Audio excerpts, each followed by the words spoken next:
Hey everyone, I hope you all had or have an amazing day and welcome back to Theonopolis. So for today's episode, you didn't read the title of this video wrong. We are building the reefs of the dancing crabs and yeah, let me tell you the story of when it's hot. I usually tend to build beaches or something in, relating to beaches. That's like my brain's way of coping with the heat. Well, the last week there was a heat wave. And I was actually just thinking like, I haven't built a beach or something. I haven't built anything relating to that. I was just building on the water coaster continuously. And then, of course, I wake up one day and this happened. And I don't know why I wanted to have reefs full of dancing crabs. Though the dancing crabs do remind me of one person. I think she immediately knows who I'm talking about. And she immediately knows that it's her. But anyway, there's also another thing aimed at her later in this video. But for the reefs, it's not very realistic because, well, reefs, or coral reefs at least, need to have like a certain depth when it comes to like water to actually have enough nutrition to basically grow. So to have coral reefs so close to the shore would be quite unrealistic, but we're building the reefs of the dancing crabs. I don't think this is going to be realistic, even if I tried to. But I mean, I like those just lazy turtles on the reefs. Also, this is going to be the most Team Maker Toolkit's heavy part of Theonopolis because the rocks are Team Maker's Toolkit, the coral are Team Maker's Toolkit, and of course the turtles and the crabs that you will see spastically dancing in the background are Team Maker's Toolkit. And now for the other thing aimed at that one certain person. On water coasters you don't usually get wet. When the car or the boat goes into the water, it like slices into the water, so there's a really small chance that you actually get wet. And with this water coaster I was just like, yeah, that won't do. I want you to get soaked. I want you to have a reason to let your bags and everything valuable at the station. So yeah, you already see what I'm building. And there's going to be two of them. One that goes to, well, let's just say that one person is going to be soaked on both sides. I don't know if she will hate me or will sort of only slightly dislike me. Anyway, for the rest of the coral reefs of the dancing crabs, I don't really know why the dancing crabs. I think it was just like, my brain is just too far gone and they looked happy and cheerily, and they're like two crabs that are, when the coaster train or the boat isn't there, are just like somewhat showering. Yeah, I did say that those crabs were showering, but it was just such a happy sight to see all those crabs dancing. And I think I placed a few when the game was paused, and so they are dancing like the exact same like thing, so it's almost like hypnotic that they're just like, come to us. Yeah, again, I was worried that I wasn't building a beach, so I think my brain just really went into overdrive. But as you can see, when it came to like the lower rocks, I used the Team Maker Toolkit's rocks because they have this little bit of a shine to it, so that it looks like they are wet, which makes a little bit more sense when it comes to like these islets, if I'm correct. Like, islands are larger forms of like an islet, or like the larger form. So an islet is really just like almost like just a rock, and an island is actually, what you would understand from an island. So it makes sense to use a little bit more shiny rocks for like right at the water's edge, because let's say at high tide this would be completely flooded. And then I used the sandstone rocks for the higher areas, which probably wouldn't, get completely flooded at high tide. But it also is because the sandstone rocks have this little bit more of a grainy texture, so it's a little bit more earth-like, I would say, or just a little bit more, you know, it would be able to like sustain plants. It looks a bit like it's not that strong of a rock, but I also placed like a small pier, just, you know, I wanted to place it just because I wanted to. I mean, there's not going to be any logic to today's video, but it's also, when you think about it, it might be a place like for safety things, like if an emergency happens, like something goes wrong on the coaster, you can like get out of the boat there. Though there is a very little space, because you will basically have to climb on the boxes there. But again, more dancing crabs, because I couldn't contain myself. I just like placing them, and you can already see, if you look at the bottom right, I paused it, so they're all just like performing the same action all at the same time, so it's really hypnotic on that island. But I'm also placing like some golden pots and such, because, you know, coral reefs, as I said, at this place, like right next to the shoreline, because yeah, the harbor isn't going to be built into the sea, like it's going to be built right at the shoreline. Like, I don't think the Greeks really, you know, built artificial docks and such, or at least not in like this way. So to have these rocks here with like what coral is on there, it would probably be some kind of religious or holy place, because it was just like a very, well, almost like impossible site, or just like very unusual site, which usually leads more credence to like, oh, it's a holy site because it's something weird. And right now, moving away from the reefs, we are building a little bit more of a realistic tower. Yeah, I already said today's episode is not going to be logical at all, because we are building a tower right onto the reef. Yeah, it's a strange episode. I like it, like I like how it turned out, but the way of getting here was kinda strange.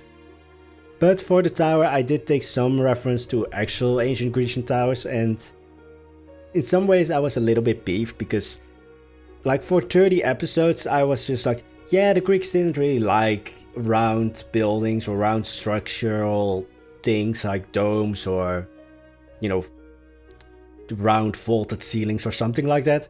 And then I find like ancient Grecian watchtowers, or towers that were like on forts and such, and they were round. Yeah. They were usually like, they weren't like standalone watchtowers, that was a bit more unusual, but the towers on fortresses did have like, well, there were some round ones. Not every one was obviously round, but some of them were, and for this place, a round tower just fitted a little bit better to just stand out a little bit more.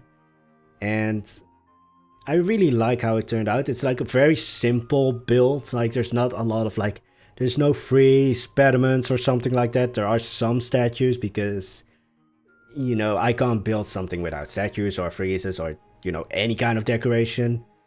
But it's a little bit more of a functional building instead of like a very pretty building, as I would say. But I think that in a theme park you need to have like some kind of balance between like really pretty buildings, as I would call them, like really decorated over the top buildings. You can also, if you like, I'm going to quickly interrupt myself here, but if you looked into the, well, not the darkness or the deep, but if you looked at the backgrounds, you could see what I have already built and what's maybe going to be the 50th episode, or the 51st actually, not 51.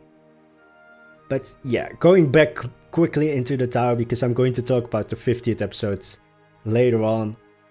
I did want to have some attachments to it, and as I said before, you need to have like a balance between very busy buildings or pretty buildings and a bit more functional buildings, just so that you don't really strain, well, the onlooker's eyes too much.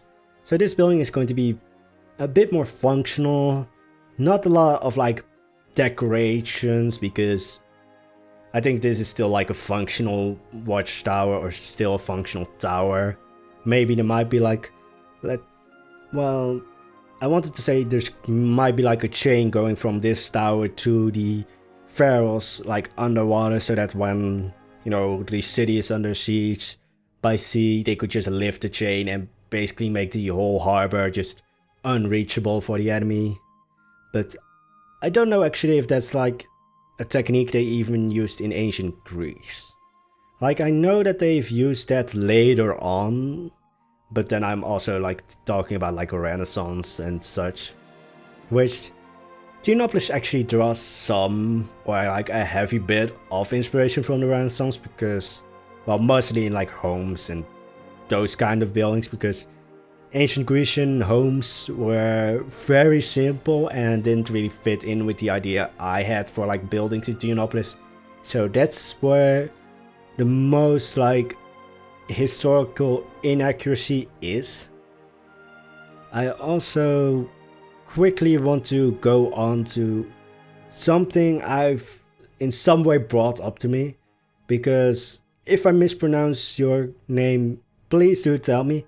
But Brady P just said to me like, oh, you know, when it came to like the shoulder restraints and or shoulder safety and the leg safety or lap safety, like I didn't knew what the name for those things were when it came to coasters. And he did say to me like, oh, I don't know if I should say this or don't know if I should mention it because it might come off as rude, but safety on like the safety gear on the legs are lap bars, and the safety gear that's, well, goes over your shoulders are, I'm going to quickly look it up before I get it wrong again. So yeah, quickly looked it up again. The one safety gear by your legs is lap bars, and the ones that go over your shoulders or are by your shoulders are called over the shoulder restraints. Brady P immediately said like, oh, I don't know if I should bring it up because it might be rude, or at least that's how I'm interpreting the comments. Again, if I'm wrong with, you know, interpreting your comments, or, you know, if I'm reading your comments wrong, again, do tell me. But also, if I'm wrong on anything, don't be afraid to point it out to me. Like, I don't think you're rude, like not in the slightest, because, well, I like to learn, and if I get something wrong, I rather have you point it out to me than let me like wallow on in my ignorance and just like, yeah, he's wrong, but I don't know if I should bring it up. Again, please do bring it up. We could all learn here. I don't want you to feel like scared to bring things up or be afraid that I might think it's rude.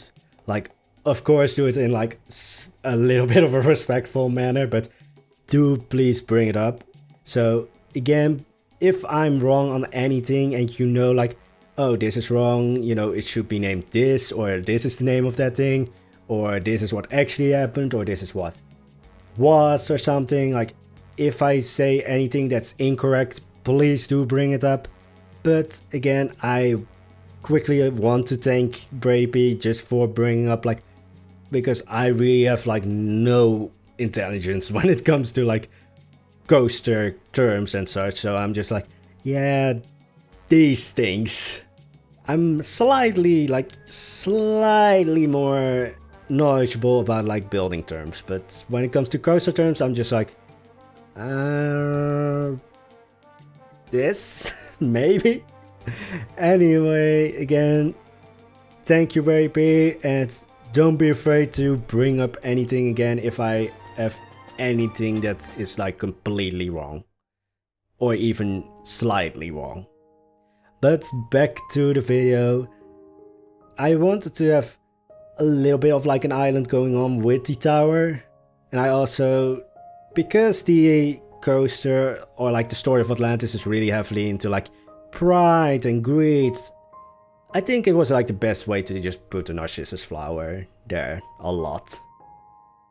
well, not completely everywhere, but just there, like plainly inside. I might actually place a lot more of those flowers inside the dark white sections. And because, well, we're outside, I'm not building a dark white section.